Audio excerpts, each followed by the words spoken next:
Siapa yang mengikuti fikih saja, hukum formal itu, tanpa mengikuti tasawuf, maka bisa menjadi fasik. Fasik itu apa? Mengenteng-entengkan syariah gitu. Ya, bisa khilah, bisa merekayasa hukum. Hukum bisa direkayasa kalau tanpa tasawuf, ngereka hukum. Sebaliknya, waman tasawwafa bi ghairi fiqhin, orang yang bertasawuf, ya, orang yang suluk, ya, orang yang berthariqat tanpa pijakan ilmu syariat, tanpa pijakan ilmu fikih, maka bisa menjadi tasaddaqa, menjadi kafir zindik. Karena itu dalam ber-NU ini, ya, itu sudah lengkap. Dalam akidah pedomannya ada, dalam syariah patokannya ada, dalam bertasawuf patokannya ada.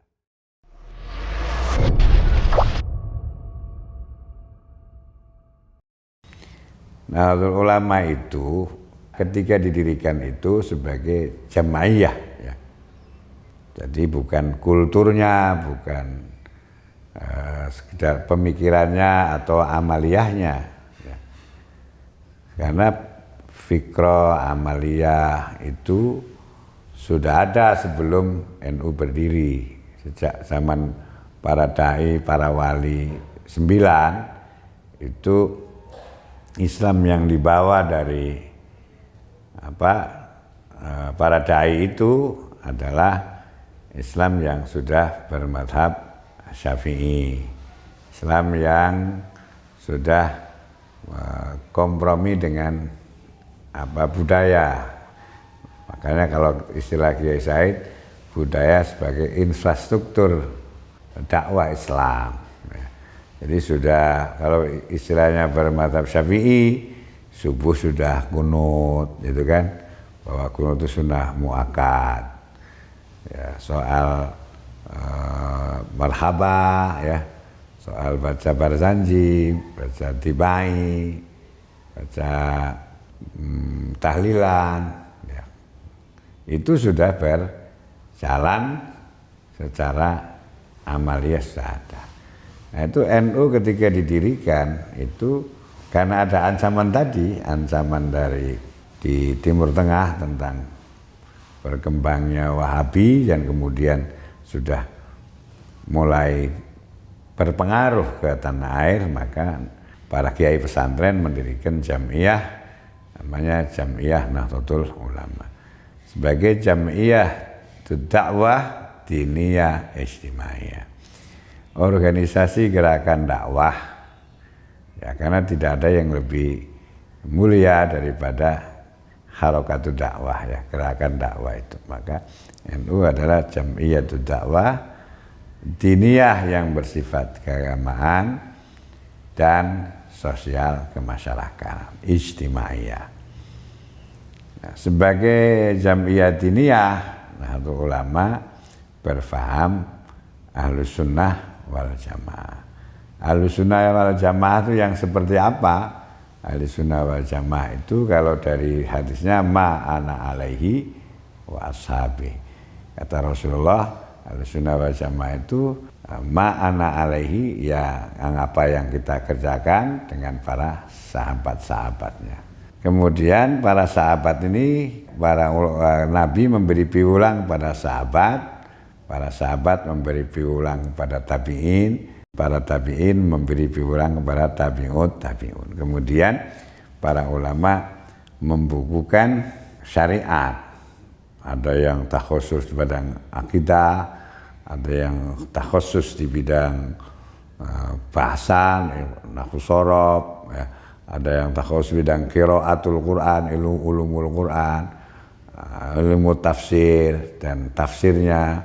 Ada yang takhusus di bidang fikih, ada yang takhusus di bidang ilmu kalam, dan takhusus di bidang ilmu tasawuf. Semua terbukukan, ya, sehingga para ulama-ulama yang gurunya dari gurunya lagi sampai ke Rasulullah, ya, menuliskan ajaran, jadi turos peninggalan para ulama. Karena Nabi menyatakan al ulama warasatul anbiya. Para ulama adalah pewaris para nabi. Karena itu para nahdlatul ulama di dalam ilmu, dalam akidah itu berpegang teguh pada akidah Ahlussunnah wal Jamaah yang dalam hal ini mengikuti faham Imam Abul Hasan Al-Asy'ari dan Imam Al-Maturidi.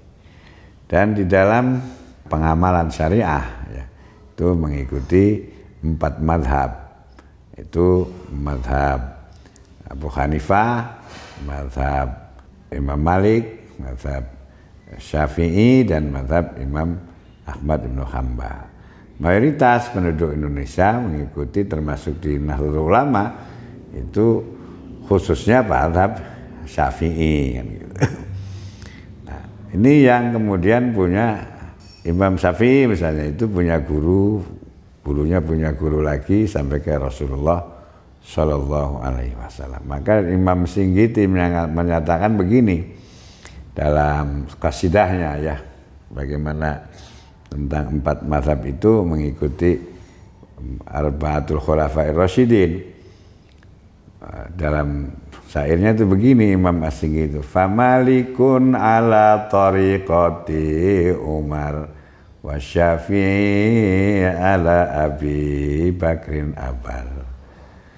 Kadzaka Utsman bin Affan najlu Hambali, kadza Abu Hanifah ala Ali. Jadi kalau Imam Malik itu mengikuti thariqatnya Sayyidina Umar, kata Imam Singgiti ini, Imam As-Singgiti.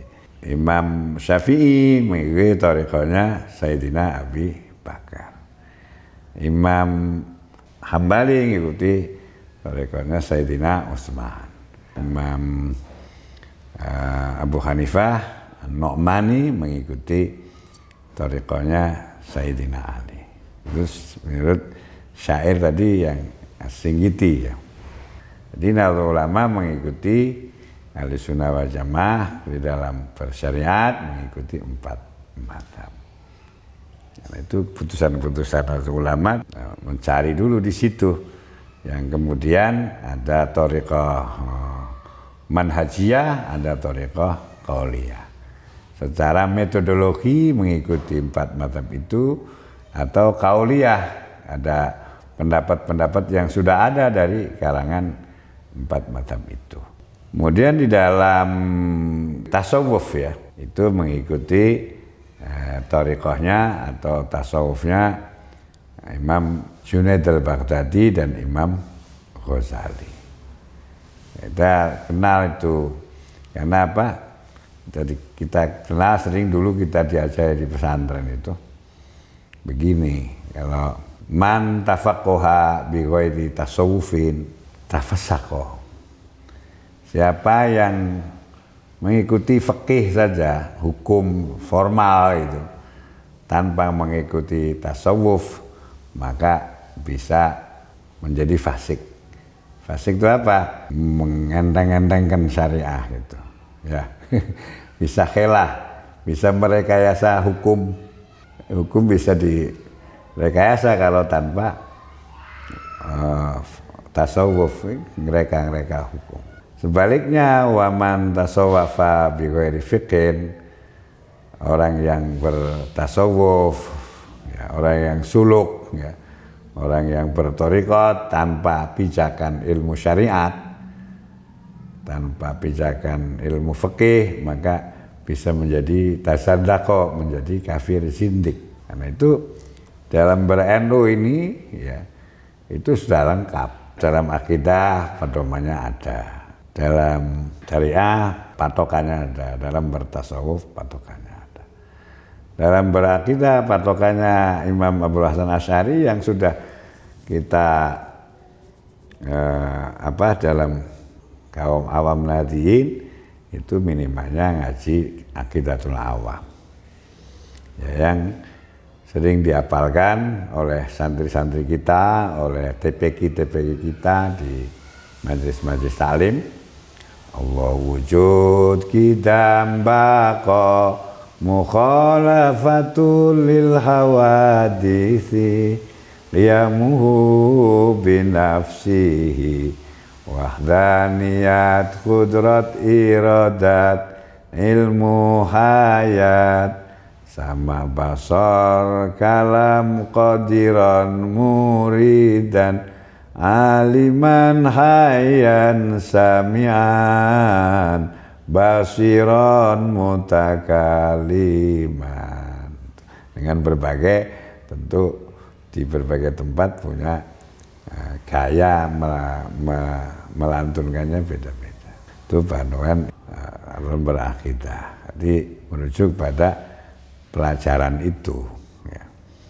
Itu mengikuti mazhabnya Imam Abu Hasan Asy'ari dan Imam Abu Mansur Al-Maturidi. Dalam bersyariat, berfikih mengikuti salah satu mazhab 4, dan khususnya Ganadiyin, kajian-kajian di pondok pesantren itu semua menggunakan kitab-kitab mu'tabarah dari mazhab Imam Asy-Syafi'i. Kemudian di dalam bertasawuf ya pedomannya Imam Junaid al-Baghdadi dan Imam Ghazali. Dan ini jelas kalau mengikuti NU itu, mengikuti turos warisan yang ada di turun-temurun dari berbagai ulama sampai ke para tabi'in, sahabat, dan sampai ke Rasulullah Sallallahu Alaihi Wasallam. Nah, itu dalam bidang agama.